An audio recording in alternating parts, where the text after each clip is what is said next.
Hello again, friends, and welcome back to Slim Bones Lego Star Wars channel. How's things? It's been 8 months since my last upload.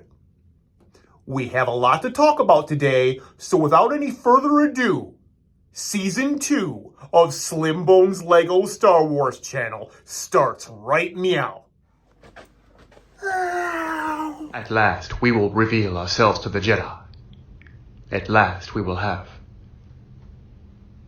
revenge. Bring that beat back! Yeah!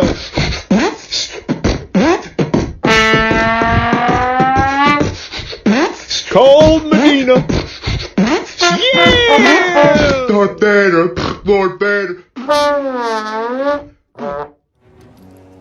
Good job. Today, we are going to talk a lot about the 75192 Millennium Falcon project. But before we do, I'd like to explain why I've been gone so long, and what happened with those 2 large custom projects I spoke about in my last video.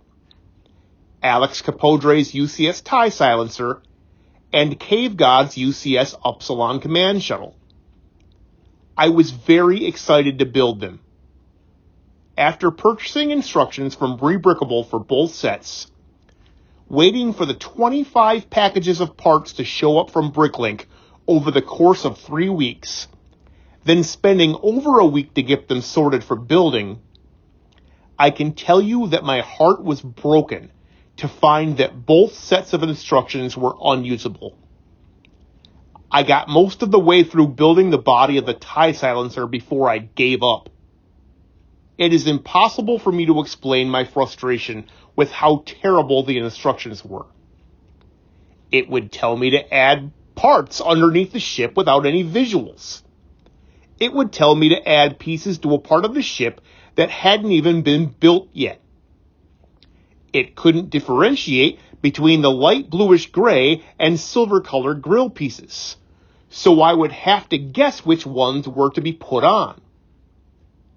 Nearly 2,900 pieces purchased for the TIE Silencer, only to abandon the project after 3 days of building frustrations. Many cuss words and several moody days later, I began the building process for the Upsilon shuttle.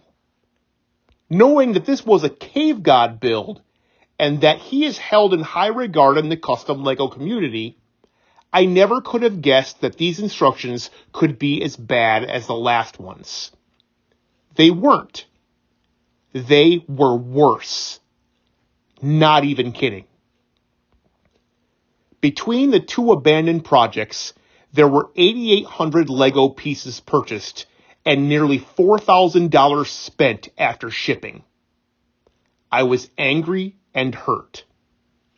After months of LEGO fun, from color correcting and adding an interior to the Star Destroyer, this chain of events sent me crashing down from an overwhelming high. For any of you out there who have ever thought about building a custom MOC, and you can't buy those instructions from a reputable source like BrickVault, I strongly recommend you go over those instructions very, very carefully before spending any more money. Please. Lastly, and I promise after this, no more downer news. There is another reason why I've been gone from this channel for so long. The day after I posted my last video, I had a loved one tell me they watched it and didn't like it.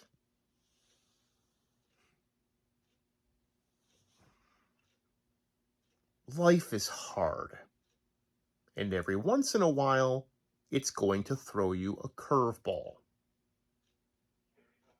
And it doesn't get any easier the older you get.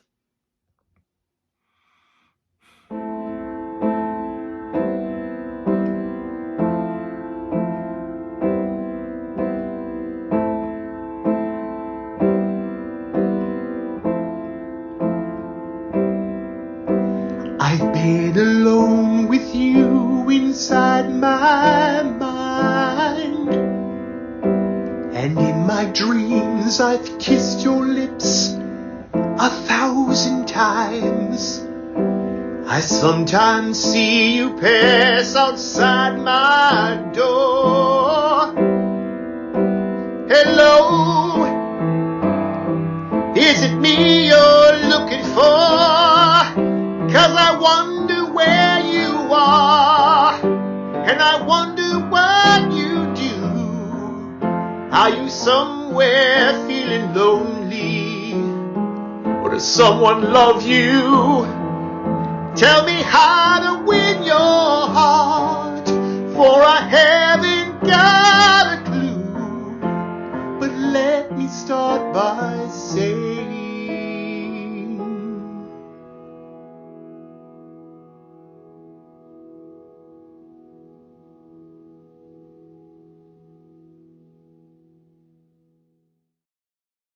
after everything that happened, I still wanted a tie silencer for the Star Wars room, so I headed to YouTube to do some research.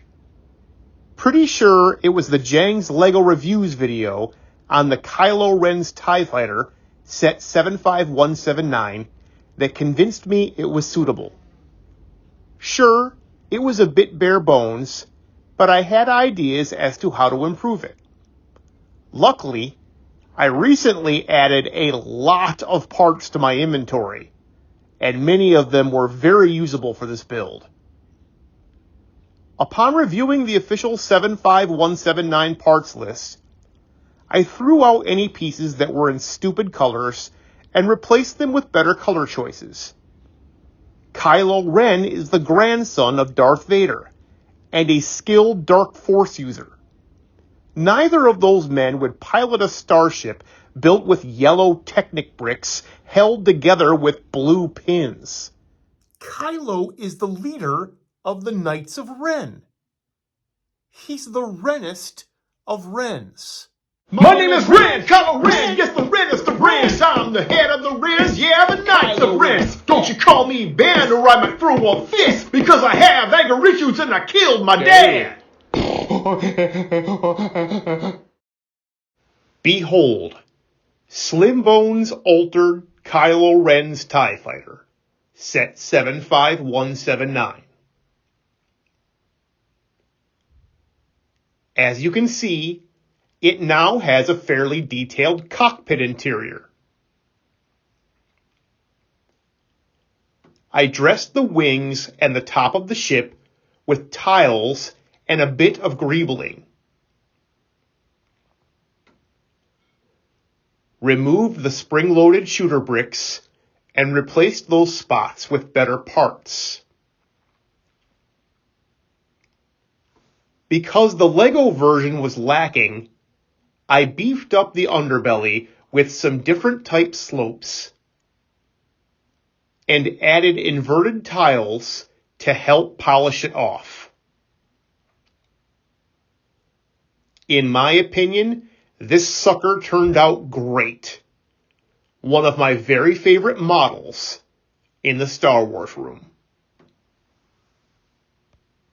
Once upon a time, I told you on this channel that I was no longer intimidated by the UCS Star Destroyer. I can now say the same thing about the UCS Millennium Falcon. Unfortunately, I didn't keep my promise to you.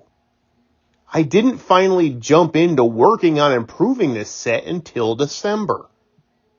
Since then, I've watched and rewatched many related 75192 videos. I've completely disassembled it. It was carefully dissected over 8 days for the absolute best color choices for each section. And there are many sections. I created 2 lists, one being a new master list with the correct colored parts, and the other one being the list I needed to buy from, after pulling any parts I already owned. Today, I want to tell you exactly what directions I'm heading to with this build. The first step is reassembling the entire set piece for piece, just with, in my opinion, better color choices. Short of a few minor changes, which I will share with you. That is my first goal. The second goal is to customize the Falcon while keeping within the existing LEGO 75192 framework. Each of the 4 existing rooms will be redesigned, and I will then begin tiling the top and bottom of the ship. The final goal is to completely redesign the structure of the ship, but while still allowing for all the external parts to still mount basically the same way. I've done a ton of research over these past couple of months, and I already have a very clear idea on how to change the structure, but without compromising the needed strength of the model.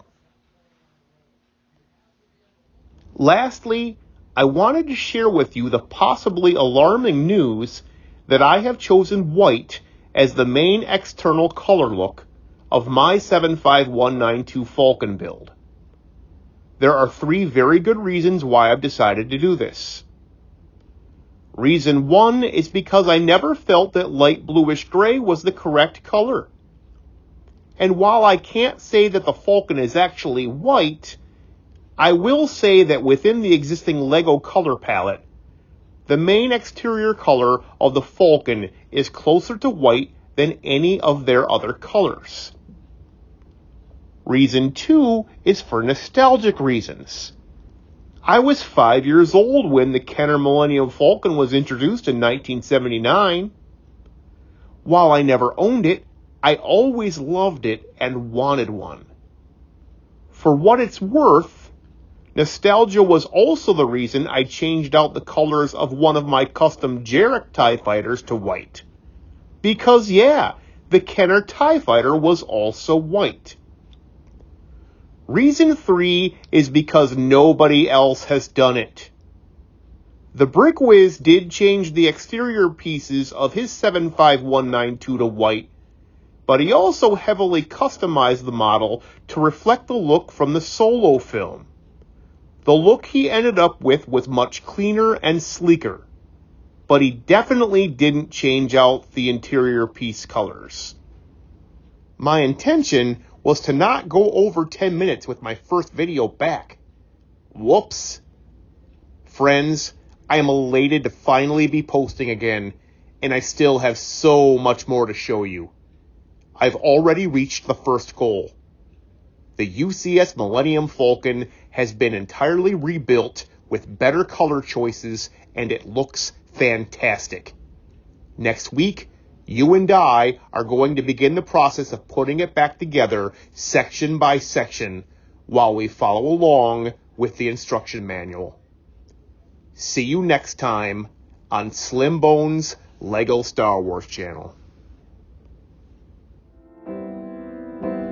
I long to see the sunlight in your hair and tell you time and time again how much I care.